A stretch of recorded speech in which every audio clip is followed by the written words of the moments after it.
With our date parsing function created at line 63, it's time to use it along with the data within the value property of our dataset in order to plot data points for our dataset. First thing we'll do is we'll get rid of these log statements that we created earlier.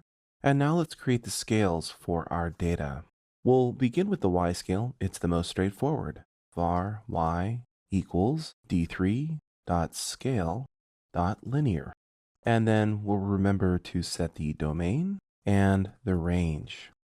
The domain will be from 0 to the maximum value within the value property of the dataset. So to get the maximum, it's d3.max. Open and close parentheses. We'll pass the dataset in, and we'll need an accessor function. Function d, and open and close curly brackets. And we'll return d.value. And that's here. We can see a little bit of the data set at the top of the screen. The value property is what we want to access. Now we'll head down to range, and the range will be from the height of the chart to 0. And that will let us draw inverse. Instead of small to large, top to bottom, it'll be small to large, bottom to top of screen. Now, just before y, let's create the x scale. Var x equals d3.time.scale. And open and close parentheses. We'll set the domain, and we'll set the range. Add the semicolon.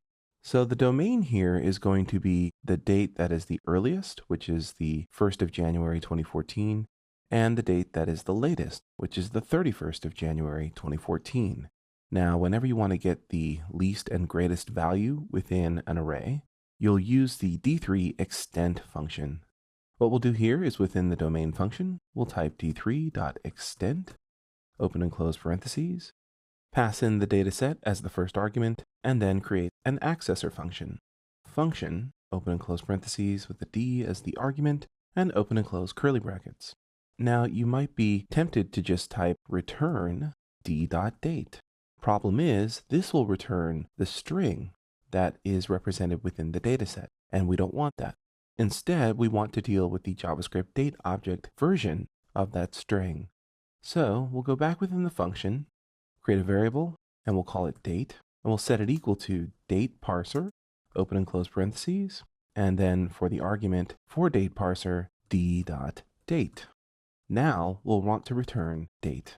So what this does is it takes the string, which is represented by d.date, puts it through the parser that we created at line 63, stores it as a variable, and then returns that value in order to be considered for d3.extent. And remember that d3.extent returns an array whereby the first index is the smallest value in the array and the second index is the largest value. So we have the domain set for the x scale. Now it's time to actually plot some data. So we'll create a custom plot function as we have been doing. Function, we'll call it plot, open and close parentheses and curly brackets. For the argument, we'll type params. Outside of this function, we'll go ahead and call it so that we know how we're going to pass data into the function. Plot.call, and we'll pass chart. And remember that when you're using .call with a function, the first argument isn't the first argument of the function. Instead, the first argument is the object that will represent this within the function. Erase that. So chart will represent this, and that's the group that will hold the SVG elements. And then the second argument here is params, which will be an object with a property data set to our data set. And outside of this, we'll type a semicolon. Save it, head to the web page and refresh. We're just checking for errors.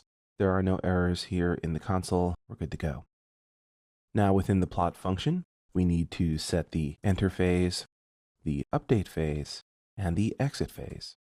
So the enter phase is where we actually bind our data to our chart. So we'll select all of the elements that are classed as point.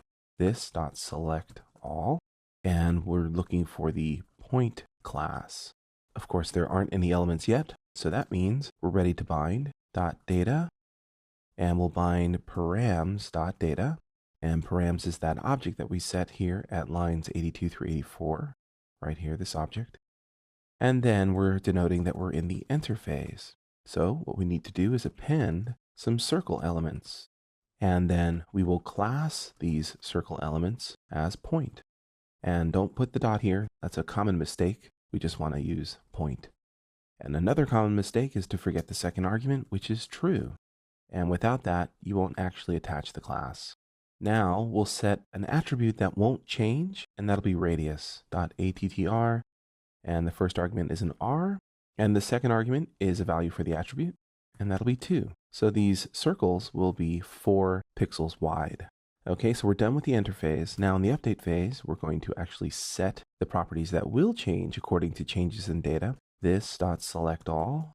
And again, we're selecting elements with the class point. And we don't need to set the data or the enter phase. That's implicit that we're in the update phase, and we're using the data that was bound in the enter phase. And let's set the attribute cx. And for its value, we'll pass function and d because we need the piece of data it is bound to. Open and close your curly brackets. Now this is the date, and we're going to do just as we did before with the date scale at line 64 through 69. So we'll create a variable var date and set it equal to date parser, open and close your parentheses, and pass within it d.date. So again, we're taking that string and we're converting it to a JavaScript date object with our date parser, and we're storing it into the date variable. Now we'll return x parentheses date, because the x scale expects a JavaScript date object, and that's why we turned it into one. Now we'll go to the next line, .attr, and then we'll pass in cy, which is the center y value, function. We'll use d as the argument, and return y parentheses d.value. Save it, and let's take care of the exit phase. So for exit, this.selectAll, and we're selecting all of the elements that have the class point. And in the exit phase, we do need to reference the data, so .data, params.data, and we will denote that it is the exit phase, and we'll remove any unbound elements. Save it, and with that, we should be good to go. We'll see if there are any errors. Go to the web page and refresh. It looks like we have here object is not a function at line 87, and we're having a problem with our date parser function. We did create this line correctly, but when we go up, we actually forgot to set the range for our X scale. We'll set that now, 0 to the width of the chart. Go back to the web page and refresh, and there you have it. Now we have dots for each of our days of the month of January in 2014, and their height on the chart is represented by the value within the data set. So you can see that using dates is actually pretty easy within D3. You'll use the time portion of the D3 library and create a date parser so that you can very flexibly denote what kind of dates you have that are represented as strings and how they are to be converted using a specifier into JavaScript date objects.